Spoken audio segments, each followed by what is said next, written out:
I was one of the women who came on the internet and posted a video of my husband, and the internet was like, what the When I said on this internet, the internet is doing the Lord's work. The internet is breaking up marriages. Let's talk about it. Hey, beautiful people, how you are doing today? It's your girl Destiny here, and welcome to my channel. How have you all been? Hope you guys are doing great. So today's video is a video of a woman who came to give a testimony. As apparently this woman came online to talk about how people on the internet are the people that made her to realize that she was in an abusive marriage and relationship. So apparently she said she posted a video online which she did not think anything of. She posted the video and everybody was giving the video side that telling him this is not a normal situation, this is not right. Why will your husband be talking to your son like that, in that tone, in that language? But for her, it was a joke. She was laughing. And even when she brought it up to her husband was like, are you listening to people on social media and all that? But she said that was what started the whole spiral now. That man is her ex-husband. And this just make me realize that a lot of time when we talk about these stories that is out on social media and people are saying, get out, get out, get out, get out. And you see these women, they come back to say, oh, you people don't understand our dynamic. Well, you don't understand the context of it. Sometimes I feel like we've sown the seed that is going to make those women start looking at those things in a different way. But anyway, guys, let's go hear this woman share her story and how she also the people around her was very instrumental to her staying in that abusive relationship. But anyway, let's go hear her story, some people's reaction to it, and then we'll come back and talk more. I was one of the women who came on the internet and posted a video of my husband, and the internet was like, what the this was a while ago. This was COVID times, right? Okay, so it's COVID, and we're at home. I think we had McDonald's, and my ex-husband was feeding my son, and now he was joking, in my opinion, joking, right? Now, I had been in this relationship for 5 years at this point. So he's joking with my son and he's like cursing. But what he was saying, I thought was funny because again, I had been with this person for 5 years, and I'm not going to give you any contextual in the background yet, but I post the video and I start getting comments from people. And this was the first video I'd ever posted on TikTok before I ever had a platform, before I thought of a platform on TikTok was even a concept in my brain.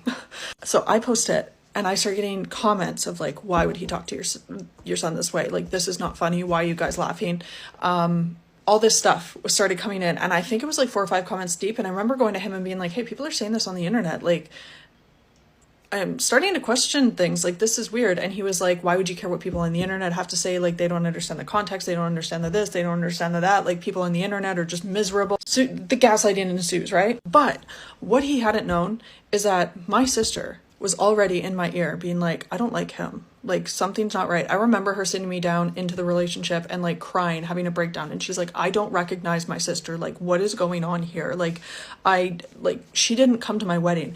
And side note, I tried to call my wedding off. Like, we were getting married in January, and I think I sat down in like December and I was like, hey, like you're unhappy, I'm unhappy, why are we getting married? Why are we doing this if we're clearly not in a good place and I don't think it's going to end well? And he again, the gaslight, like just sobbing hysterically, like, I wanted to do this forever. His words, I wanted to do this forever, please don't take this away from me. What are we going to tell people? Like, everyone's already planning on coming because we were doing a destination wedding. We end up getting married, but within like, so it's been a year, 6 months ish, a year since we were married, and I was like, this is not going well. Like we shouldn't have gotten married, this is not going well. He ended up throwing a cup of water in my face. Okay, that was the thing that ended up like ending our marriage. But I say all of this to say that women, when they're in these situations, they don't realize you are so conditioned to their behavior, you are so taught that what is going on is okay. And there were so many times that I checked in with people in my life, and the only person who really ever said anything about him, that not liking him, not agreeing with, like having any issues with my ex-husband, was my sister. She was quite vocal about it but she had come to stay with us for a couple months, and she literally was like, what the fuck is this? Like, you guys are always fighting, like this is not healthy, like what are you doing? Like, she very much was the only person that was extremely vocal. And now she's my younger sister, so I just assumed honestly that she just didn't understand how hard and how much work relationships were. That was the mentality I had in my head, because we were taught from a very young age that if you're a woman, a relationship is work. A relationship is supposed to be you giving. It's supposed to be you meeting this other person. And what I never realized is that I was consistently the one like going more and more and more. When I see these women posting things on the internet like, oh, my husband packed my lunch and he put dog food in it, and her thinking it's funny and it's a joke, she probably actually thinks it's funny and it's a joke. But not only that, but everyone around her is also somewhat enabling this behavior. And one of the things that I've said a lot of the times is if you're coming out of a toxic or an abusive relationship, you really need to look at the people around you. And a lot of people take issue with that because you don't have a lot of community around you after you come out of those relationships, because they've alienated a lot of people. But the only people that they won't alienate away from you are people who enable their behavior. My ex-husband really loved my mom. And now me and my mom have made a lot of strides in our relationship. We've worked a ton on our relationship. I've gone to therapy. She's gone to therapy.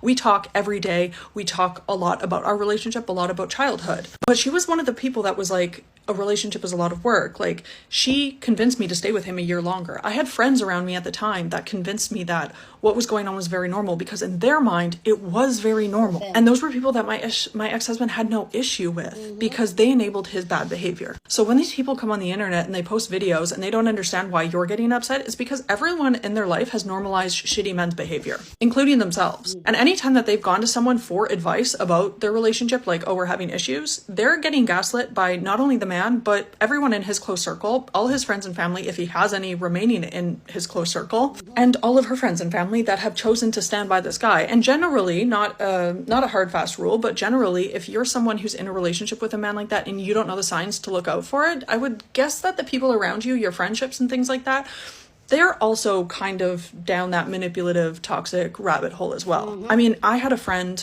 she was a personal training client who became a friend, and I remember going to her and I was like, hey, I'm having all these issues, Her and my mom were the two people that were like, that's just a relationship, it's a lot of work, it's a lot of this, it's a lot of give, you have to give, because that's what they experience in their own life. Now, after I ended things with this man, and me and this girl are going somewhere one time, she was talking about her sister and how her sister's husband basically was going to cheat on her if she didn't have intimacy with her husband. Basically, women should expect to be cheated if they're not having intimacy with their husband. And now, me being the wife that was not having intimacy with her husband, I was sitting there going, well, what is he doing that makes her not want to have intimacy with him? Like, most people who are in relationships and are, heterosexual, they want to have intimacy with their partners. And if they're not wanting to have intimacy with the partners, there's generally something going on that's making that happen. Whether it's the labor in the household, whether it's financial struggle, like whatever's going on, you generally want to connect with the person that you are in love with. And if you're not wanting to do that, there's generally a specific reason.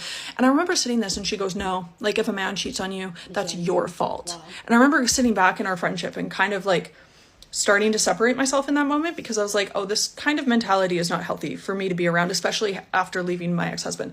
And now what I found is when I would lean into her and say, hey, I'm struggling with this, trying to rely on her as a friend, she would start to try and control my behaviors. She would tell me, you need to go and come this type of job. You need to go back to school for this. You need to do this. And she was very, very, very controlling, even in a friendship. And I realized, oh, I've allowed people around me who have the same pattern of behavior as my ex-husband. So it took rooting out not only the relationship I had with my ex-husband, but also reestablishing the relationship I have with my mom, reestablishing the relationship I have with my sister, and then also rooting out all of these friendships that I thought were good friendships. She wasn't the only one. Almost every single close girlfriend I had around me was perpetuating abuse patterns and or victims of abuse themselves. And when I would try and be like, hey, this is not healthy, they could not see it, did not want to see it. So when you see these women coming online and then they get defensive over their husband, it's because they most likely are getting this backlash, and then they're going to the people in their lives and saying, hey, am I not seeing this clearly? And the people around them are also not seeing this clearly.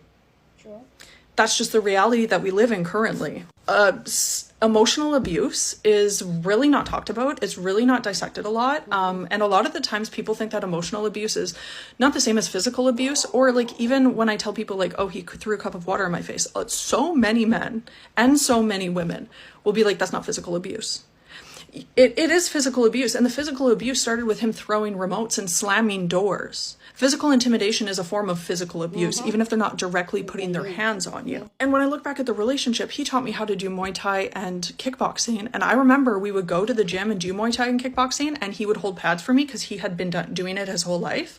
And he would hold pads for me, and then he would ask me to hold pads for him. And that man would take out every ounce of anger and frustration he would have on those pads, to the point where people in the gym would be looking at us like, what the fuck is this guy doing? And at the time I was like, oh, he's so strong, he's so this, he's so that. No, that man was, in a way, publicly.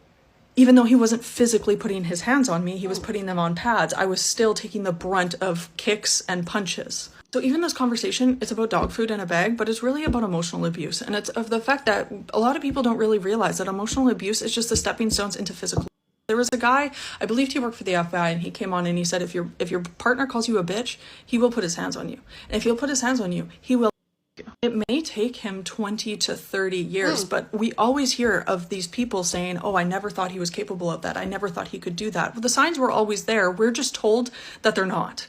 And it starts with simple things like putting dog food in your girlfriend's lunch as a joke. A joke. I myself get frustrated with these women because they will come on the internet and they will put out these things, and then when they get pushback, they start getting offended.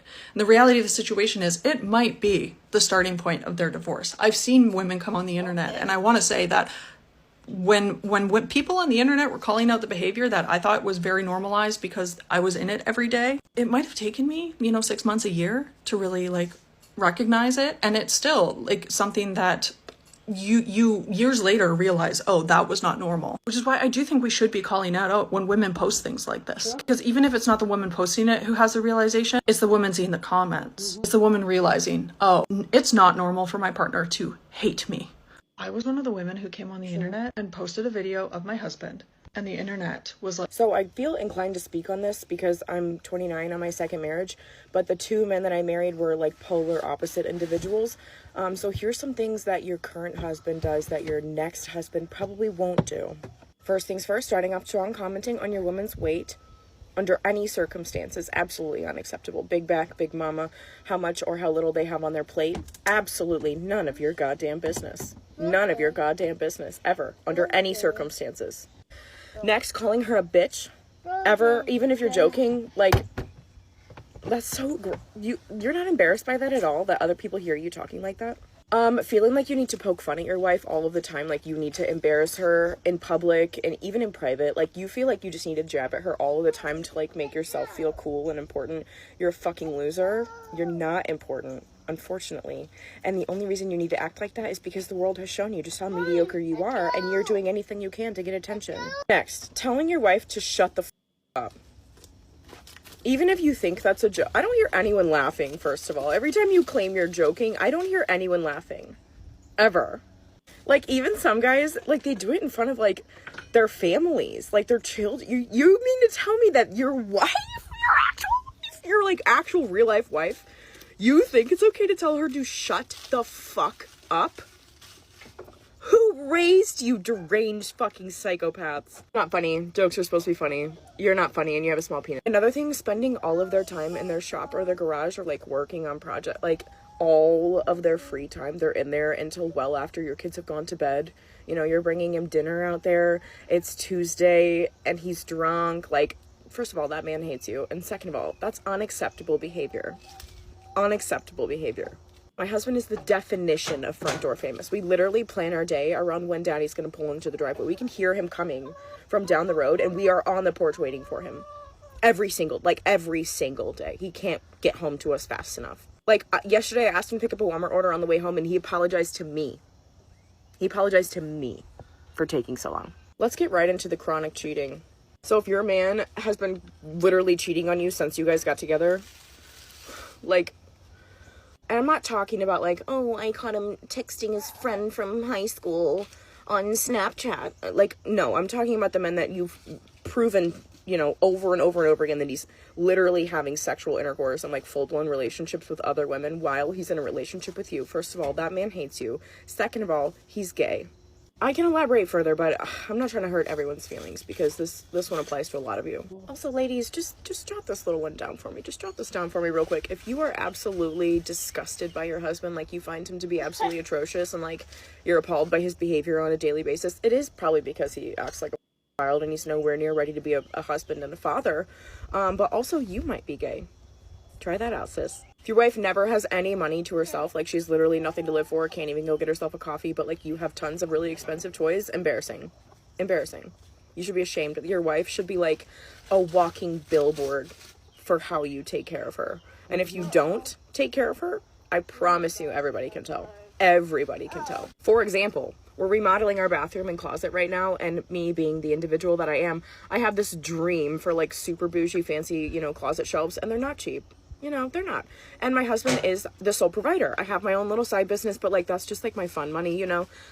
So we don't, you know, have thousands of extras to dump into it right now. So I suggested to my husband, hey, why don't I just sell my wedding dress? He looked at me like I was fucking crazy, first of all. And I was like, I don't have any emotional sentimentality to this dress. I married you. Like, I was marrying you. I got this ring, too. Like, how many more memories do I need? You know, I'm not marrying that piece of fabric. I married you. While I absolutely love my wedding dress, it feels very selfish to hold on to something so expensive that I'll never wear again. He literally stops me and is like, Leah, I will sell my truck before you sell that wedding dress. Like, it's absolutely not happening. It's not happening. That reminds me, I need to bust a piece off for him tonight. Ooh, I love that man. Anyways, pull your shit together. I'm going to convince your wife to leave you. And I will. I will. I've done it before, and I'll do it again. And just so you know, your wife is next. Came on the internet and posted a video of my husband, and the internet was like, what? I got up early today and I'm on like a lunch and errand break, so I want to talk about this. And I also want to say I'm not talking specifically about this woman's video at all or what was going on there. But in the comments, there are so many women who are essentially just like excusing staying with abusers. And I do not mean situations where you're together for multiple years, decades, and the finances are intertwined and there are all these like, you know, and you're worried about your life. I'm not talking about situations like that. We are talking about like casual shitty partners and verbal abuse. But there are so many people in the comments being like, you just never know. It creeps on. The onset is always different. You can never really tell. First of all, no, that is literally not true. That is not the fact. Okay. The fact that abuse is complicated and the fact that things don't always start out in some way and like, you know, the boiling water gets hotter as it goes on. Like, I'm not denying that. But to say that like it's impossible for someone, specifically a woman, to be able to tell that someone is not going to be a good partner or could potentially be like abusive is to me insane. Especially because in that woman's own story, she literally says that her sister, mother, and people online and other friends all told her from the beginning, like, whoa, his behavior is really shocking. So obviously other people can see it. Now, I'm not saying this to victim blame anyone, of course. But I also think that we perpetuate victimization and we perpetuate these problems when we don't emphasize the moments where people do have agency to change their situation. For example, I think a lot of people choose to ignore or neglect early warning signs of shitty partners because they're invested in the idea of loving them and they're clouded by the love, they're clouded by the romance, and so their judgment is different based on that. So there are moments that are like completely out of people's hands, like that you will be victimized, and that is, we should all be sympathetic to those moments, but there are also moments where it's totally in your hands. And I'm sorry, but like the beginning of a casual relationship and then you get married like after a year, like honestly, that one was in your hands. And I just really don't like this idea that like, oh, it's impossible to tell when someone's gonna be like abusive or like a really bad partner. It's like, you know, it really isn't if you have a sober mind about it. And there are tons of women in the comments who are agreeing with me, even though I'm getting lit up by all the people who have like a recreational victimization complex. But I'm just saying, like, if your friends can tell, like, then you can too. You're just choosing not to. Now, the other side of this, though, is that a lot of times people will post partners online and all the online people will be like, oh my God, he's horrible, or like, oh my God, she's terrible, she, you know, leave her, or like leave him. And they're really just like bitter, jealous online people who have like no context at all. So we also have to think about that too. But yeah, I think that this blanket idea that you just cannot tell at all, there are no signs or symptoms at the beginning that someone might abuse you, is really pernicious. And I think that it does a disservice to people who actually are victimized by abuse by telling them that there's no way to avoid it. And that there's no way that they could like exercise any kind of agency to be able to like suss that out early. Because again, other people could. And even in that woman's story, she had people in her life who did. Again, it's just crazy to me the way that some people are just willing to like totally like reproduce forms of patriarchal oppression because they think that it's like victim blaming to do otherwise. And it's funny because those are the same people who will say things like, you know, you're either reproducing a cycle or you're breaking one. You're either reproducing a generational trauma or you're ending one. And it's like they do that for everything except for stuff like this. Like, nope, when my partner gave me dog food for lunch one day as a joke and then spit in my face, yeah, you know, I couldn't tell that that person was going to be shitty. You just never know, I guess. That is seriously how some of you sound. Wow. Okay. When they say multiple things can be true at the same time, this is the definition. So go down in the comment section and share your thought. Let me know what you think about this conversation down in the comment section. But as always, please keep it respectful. Here on this channel, we're allowed to disagree, but we do it in a very respectful way. So go ahead, feel free, share your thought. Love to know what you think.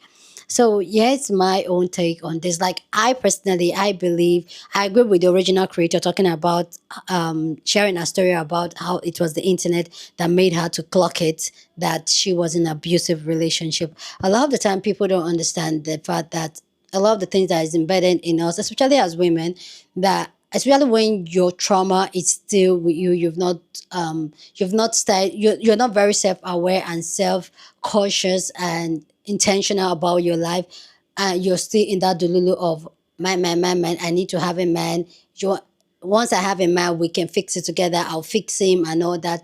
A whole lot of things fly past your head. And the truth is that with time and age, a lot of things are being revealed. And if you open yourself to it, you start seeing things for what they are. A lot of the time, some people are very, very delusional. I'd say like I've said it a couple of times here in that I'm married and I've been married for 12 years, being with my partner for 22 years. There are certain things that well, before now, I'll let it fly. Like it will just fly past my head. But now there's certain things he does, and I'm like, why did you sound that way? Why did you move it that way? And the truth that I feel like having conversation like this and hearing a lot of women share their story, a lot of women, it just makes some things does not add up. See, I'm going to say this here, like a lot of men have weaponized incompetent, but the very first time I heard that word was there on social media, and it makes sense in my head. When I heard it, I was like, oh, that was what this thing is. That's what it is. That's what it is. But a lot of time, a lot of us as women, we feel what we feel, and because of the way we're, especially we millennials women, because our parents, our aunties, and all that, they told us to keep our business, to keep stories, our marriage, our abuse quiet.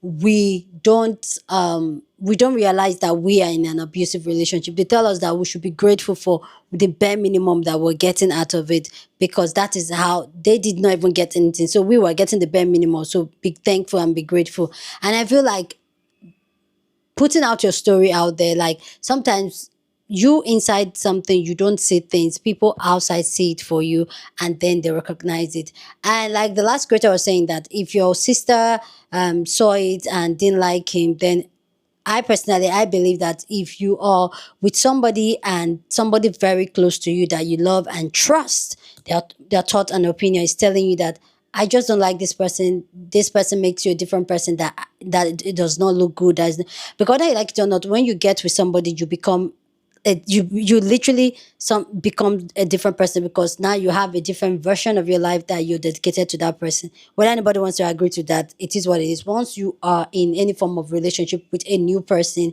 it kind of change your entire dynamic with a lot of people in your life. So if the person, people close to you are telling you that the person you are, they don't like it, or this person is making you change in a bad way, then stay, like you need to just take your time and click. But also, I do thank the internet, and I do like, and here on this channel we do this a lot, where we have this type of important conversation. When things doesn't sit well, it's okay to have the conversation and talk it. And as women, let's also read other people's story, listen to other people's story, and learn from it. Sometimes it does not have to happen to you directly for you to realize that you're being abused. A lot of times, abuse has been so downplayed to just, oh, he slapped me, he beats me up, he gave me black eye. There are other abuse that a lot of people are not talking about. See, there are some people in marriages that the husband has never cheated, never put hands on them, but the man is abusing them mentally.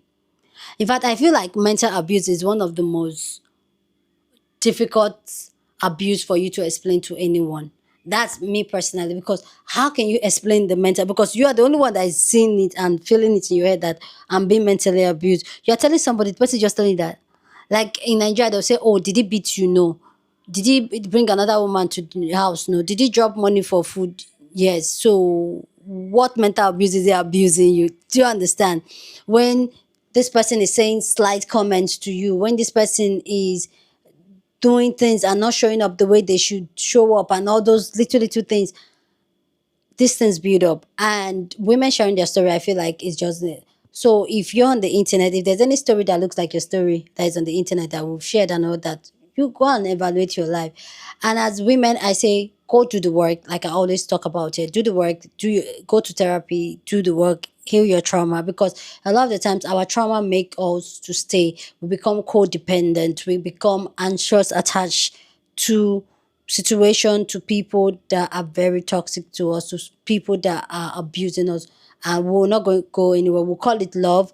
We'll say, oh, we are to fight for it. And also, she pointed something out talking about how a lot of the time the people around you is very important when you're going through abuse, because they're going to make you stay. I 100% agree, because when you're going through abuse and you stay in that abuse, there's the people around you that's supposed to like, no, that's not right. That's not how it's supposed. That's not how somebody should treat. And I do get it. Relationship context sometimes can really differ. But when the people around you are like, okay, okay, okay, look at their own relationship. Are their relationship healthy? Because a lot of the time when people are in toxic relationship, they give toxic advice. This is why it's very important the people you surround yourself with. When they're in toxic relationship, the abuse become normal. In fact, some of them will be wishing to have your own abuse, telling you that you are enjoying life, why their own is worse. So how do you expect somebody that is going through their own abuse or that's going through their own hell in their marriage tell you to leave? Because they can't even leave. So how are you expecting them to tell you to leave, or to tell you that what you're going through is hell? They will not. So just really be careful and be intentional about the people you sit down to really have this heart-to-heart conversation. Even though you cannot see it, if it doesn't feel right, if somebody close to you is pointing it out, if the internet is pointing it out, then look into it. Anyway, guys, go down in the comment section and share your thoughts. I'd love to know what you think about this entire conversation down in the comment section. But as always, please keep it respectful. So go ahead, feel free to share this video with somebody that you want to be part of the conversation, because that's what we do here. We have banging conversation. Don't forget to give this video a thumbs up, smash the like button, because this helps YouTube to push up my content for more people to see, and that'll be you supporting this channel and this girl here. So go on and do that. Subscribe if you haven't, and I will see you guys in my next video. Deuces.